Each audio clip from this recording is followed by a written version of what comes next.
May asawa ako. Pero iba ang tatay ng anak ko.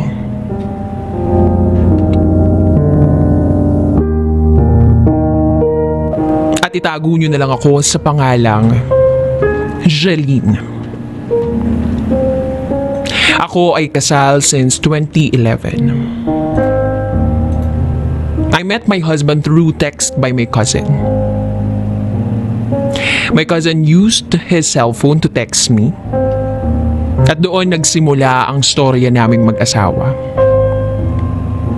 Nag-reply siya at sinabi niya na nakitext lang yung pinsan ko sa cellphone niya. Hanggang sa naging mag-text meet kami.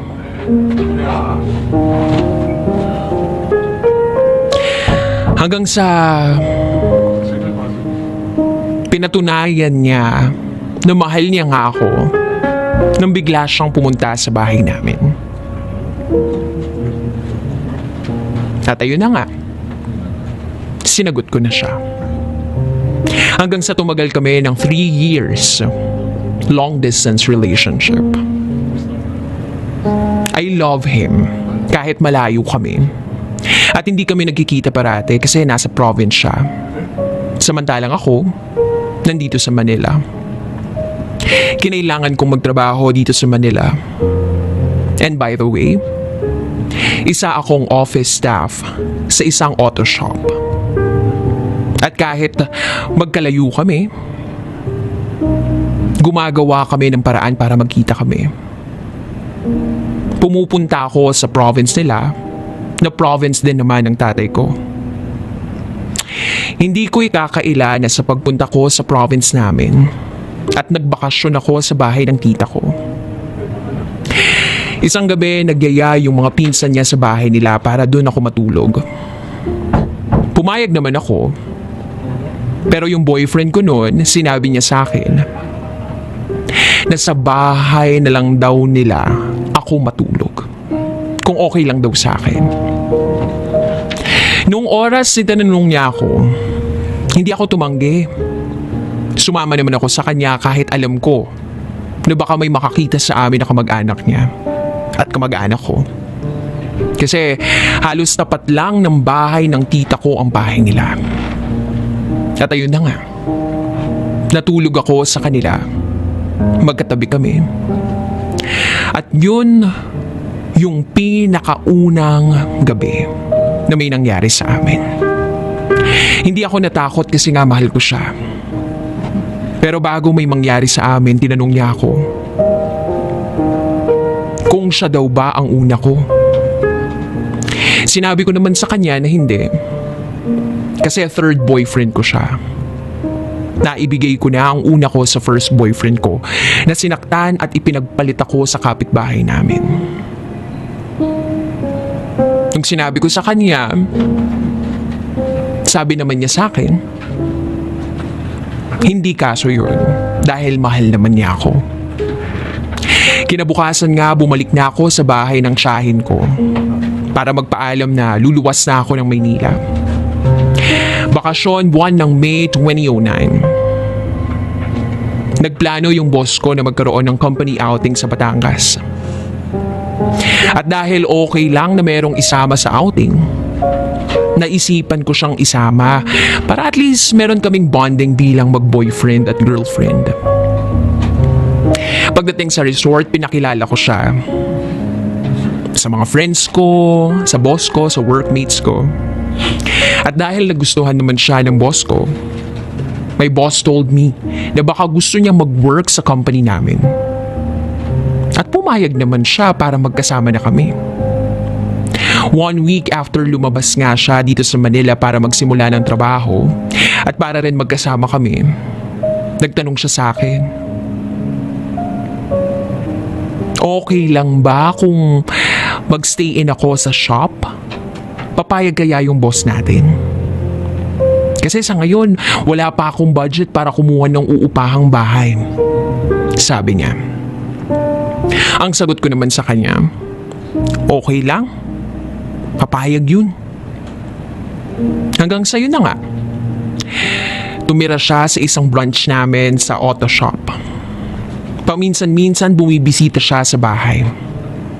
At biglang nagsalita yung nanay ko sa akin. Bakit hindi ko na lang daw siya patirahin dito sa bahay namin? Mukhang hindi pa siya sanay sa lugar namin. At dahil nga sa suggestion ng nanay ko, napagkasunduan namin na lumipat na siya sa bahay namin.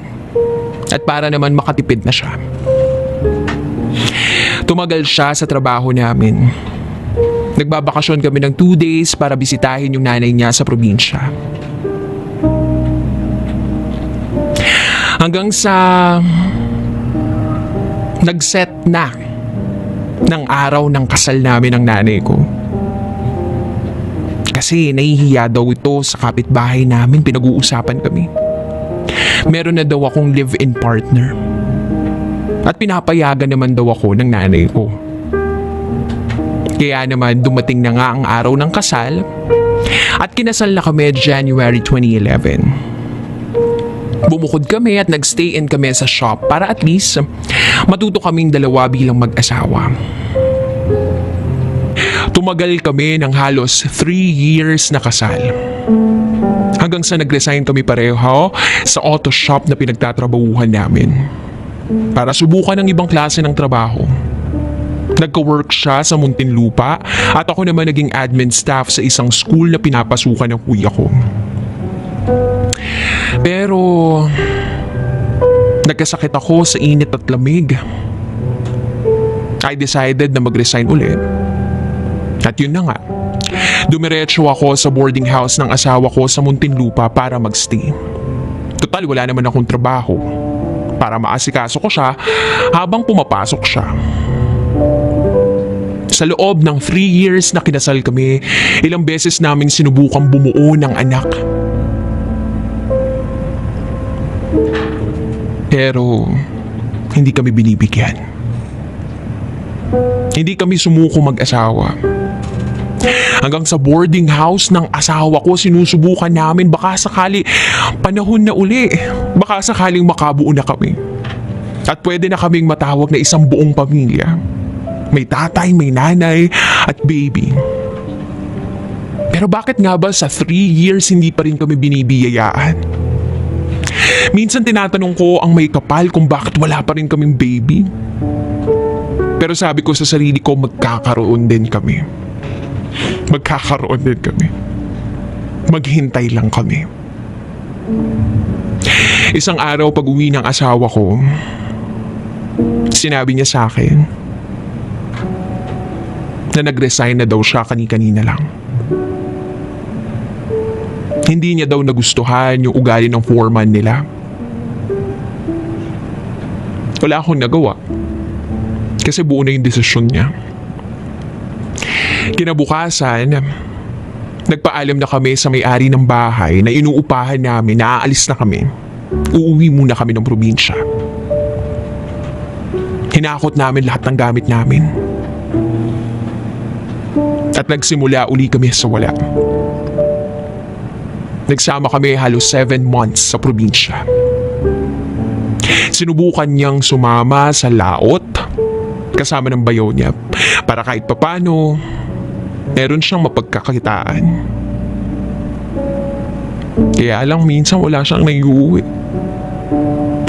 Kinabukasan nag-text ang girlfriend ng kuya ko sa akin. Tinanong niya ako kung pwede daw ako mag-work as promodizer. Sabi ko oo. Text niya sa akin yung address ng company at pupuntahan ko.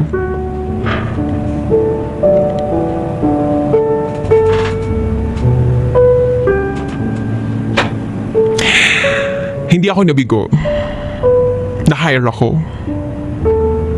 Na-assign ako sa province namin. Malapit sa bahay ng biyanan ko. Hanggang sa nakapagsimula uli ako ng trabaho. Inabot ako ng 5 buwan sa outlet na yon. Hanggang sa napalayo ako. Inassign ako sa malayo. Monday morning, inimpake ko ang mga gamit ko. Hinatid ako ng asawa ko sa abangan ng bus. Nagpaalam na rin ako sa biyanan ko. Hindi ko maiwasang maiyak noon kasi malulungkot ako. Malalayo ako sa asawa ko. Pero sabi ko, kaya namin to. Hanggang isang araw, taon ng 2014 December. Malapit na magpasko. Nagplano kaming mga dicer na magkaroon ng Christmas party. Mag-share-share ng pagkain at magpa-games. At yung party na yun, ginanap namin sa bahay ng isa naming ka-co-dicer. December 18, 2014. Araw ng party namin. Gabi. Masaya. Sobrang saya lahat. Nag-e-enjoy sa party ang lahat. Merong pulutan, inuman. Katabi ko yung dalawang ka-close ko na dicer na mas matanda sa akin noong oras na yun. Umiinom lang kami habang ako namumulutan. Ako kasi yung malakas mamulutan sa amin. Nagtatawanan yung iba pa naming mga kasama. At doon, nagsimula yung kwento namin ng tatay ng anak ko. Yung tatay ng anak ko, hindi asawa ko. Isa rin siyang dicer sa mall na pinapasukan ko. Hindi siya gwapo. Kasi medyo moreno siya. Iba kasi yung taste ko. Alam ko nga sa sarili ko na hindi ko kayang lokohin yung asawa ko. Kaya lang, nagkaroon ng dare.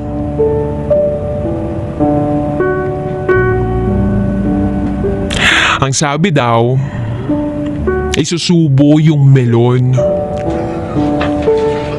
through mouth to mouth. At dahil nakainom ako, nalimutan ko na may asawa ko. Ayun nga, sinubo ko yung melon sa bibig ko hanggang sa nahulog yung melon at naglapat yung lips niya sa lips ko. Sa una nabigla ako pero parang nasarapan ako. Nag-enjoy ako sa dare na yun. Na kahit alam kong merong ibang makakakita sa amin at alam na meron akong asawa, binaliwala ko yun kasi masaya ako nung time na yun. At parang nakalimutan ko yung asawa ko. At yun na nga. Natapos ang gabing yun nang meron nangyari sa amin.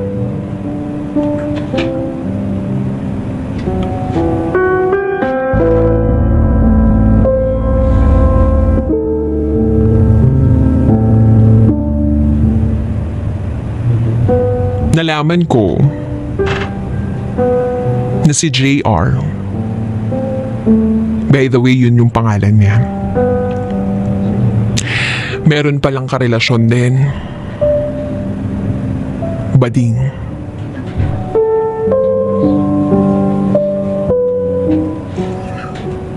Nag-confide siya sa akin.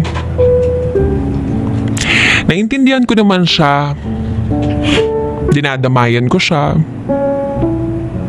Naging magkaibigan kami ng sobra-sobra. Kwentuhan. Hanggang sa ilang beses may nangyari na sa amin.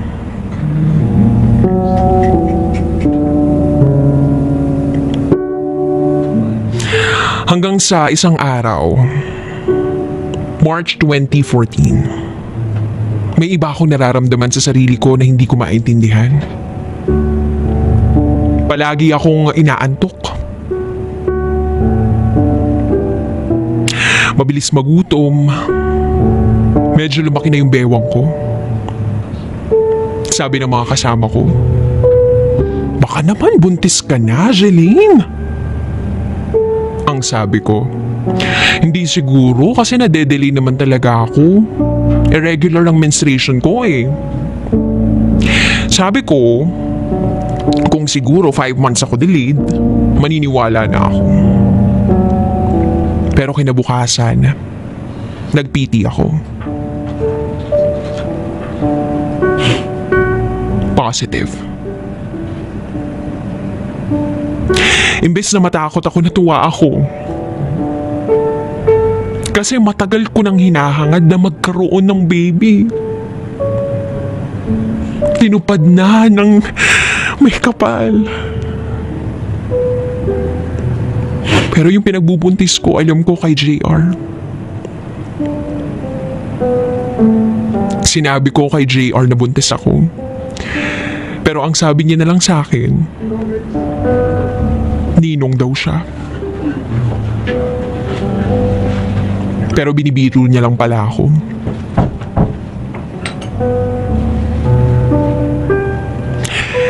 Ayaw niya mang tanggapin sa una. Pero alam ko sa sarili niya. Alam niya siya ang ama. Masakit marinig na sa una itinatanggi niya sa akin na siya yung ama. Pero hindi niya ako pinanindigan.